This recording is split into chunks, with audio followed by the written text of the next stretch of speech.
Super tasty sambar recipe చూపించబోతున్నాను. నేను సాంబార్ని రకరకాలుగా చేస్తుంటాను. అందులో ఇదొక మెథడ్ అనమాట. చాలా బాగుంటుంది. చేసుకోవడం చాలా సింపుల్, టేస్ట్ మాత్రం చాలా బాగుంటుంది. కొంచెం నూనె వేసి ఉల్లిపాయలు, క్యారెట్లు, కరివేపాకు, ములక్కాయ ముక్కలు, సొరకాయ, ఇంకా వంకాయ, టమాటోస్, ఇలా మన ఇంట్లో ఏమేమి ముక్కలు ఉంటే అవన్నీ కూడా వేసుకోవచ్చు. చిలకడ దుంపలు కూడా ఉన్నాయి, అది కూడా వేసాను. మీకు ఇష్టమైనవి అన్నీ వేసుకోవచ్చు. బెండకాయలు వేసాను. ఇవన్నీ కూడా వేసేసి కొంచెం ఉప్పు పసుపు వేసి కలిపి మూత పెట్టాను. అయితే ఈ ముక్కలన్నీ కూడా ముందుగా ఇలా నూనెలో కొంచెం నూనె వేసి నూనెలో వేగడం వల్ల టేస్ట్ చాలా బాగుంటుంది. ఒక్కొక్కసారి ముక్కల్ని వేయించకుండా ఉడికించి కూడా చేస్తూ ఉంటారు. అదొక టైపు. టేస్ట్ తేడా అయితే ఉంటుంది దానికి దీనికి. ఈరోజు ఇలాగా కొంచెం నూనె వేసి నూనెలో ముందుగా ఈ ముక్కలన్నీ వేసేసి ఉప్పు పసుపు వేసి కొంచెం వేగనిచ్చి నీళ్ళేమీ ఫస్టే పోయకుండా ఈ ముక్కలన్నిటిని కొంచెం నూనెలో కొంచెం మగ్గనిచ్చి మూత పెట్టి మగ్గనివ్వాలి. ఇలా చేయడం వల్ల టేస్ట్ చాలా చాలా బాగుంటుంది. ఇదిగో చూసారు కదా, ఒక 10 నిమిషాలు పావుగంట అయ్యేటప్పటికి చక్కగా ముక్కలన్నీ కూడా కొంచెం దాదాపుగా 50% కన్నా ఎక్కువగా మగ్గిపోయాయి. ముందుగానే చింతపండుని ఒక నిమ్మకాయ సైజ్ అంతా చింతపండు తీసుకుని నానబెట్టి రసం తీసి పెట్టుకున్నాను. ఈ చింతపండు గుజ్జంతా వేసేసి అలాగే కందిపప్పుని నానబెట్టుకుని కుక్కర్లో పెట్టుకుని ఒక 3 విజిల్స్ రానిచ్చి మెత్తగా పేస్ట్ అయ్యేలాగా ఉడికించేసి పెట్టుకున్నాను. ఆ పప్పుని కూడా ఇప్పుడు ఇందులో వేసేసి బాగా కలిపేసేసి సాంబార్ పొడి నేను ఇంట్లోనే తయారు చేసుకుంటాను. సాంబార్ పొడి రెసిపీని ఇంకొకసారి మళ్ళీ పోస్ట్ చేస్తాను. ఎలా చేయాలి, ఏమేం క్వాంటిటీస్ తీసుకుంటాను వివరంగా మళ్ళీ ఇంకొక దాంట్లో తప్పకుండా నేను షేర్ చేస్తాను.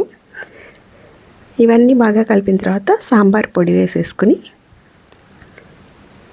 ఇష్టమైతే కొంచెం చిన్న బెల్లం ముక్క కూడా వేసుకోవచ్చు. టేస్ట్ చాలా బాగుంటుంది. తీయగా ఏముండదు, చాలా చిన్నది వేసుకోవచ్చు బెల్లం కావాలంటే. అది నిలవ కూడా ఉంటుంది బెల్లం వేయడం వల్ల. సాంబార్ పొడి వేసాను. ఇది నేను చిక్కగా ఉండేలాగా పెడుతున్నాను ఈ సాంబార్ని.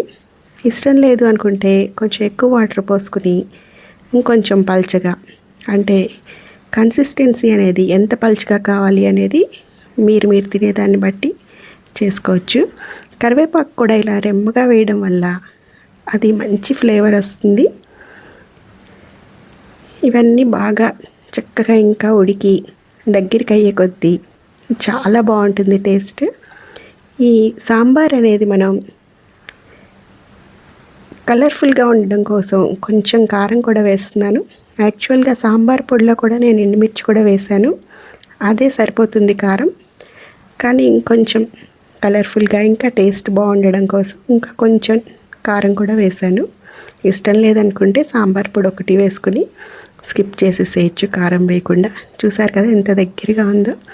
ఇది ఇడ్లీతో కానీ, దోశతో కానీ, అన్నంతో కానీ, చపాతీలతో కానీ దేంతో తిన్నా కూడా చాలా చాలా బాగుంటుంది. అలాగే కూరగాయ ముక్కలన్నీ కూడా ఎక్కువగా వేయడం వల్ల, పప్పు ఇవన్నీ కూడా ఉండడం వల్ల మన హెల్త్కి కూడా చాలా మంచిది. మంచి న్యూట్రిషియస్ అన్నమాట.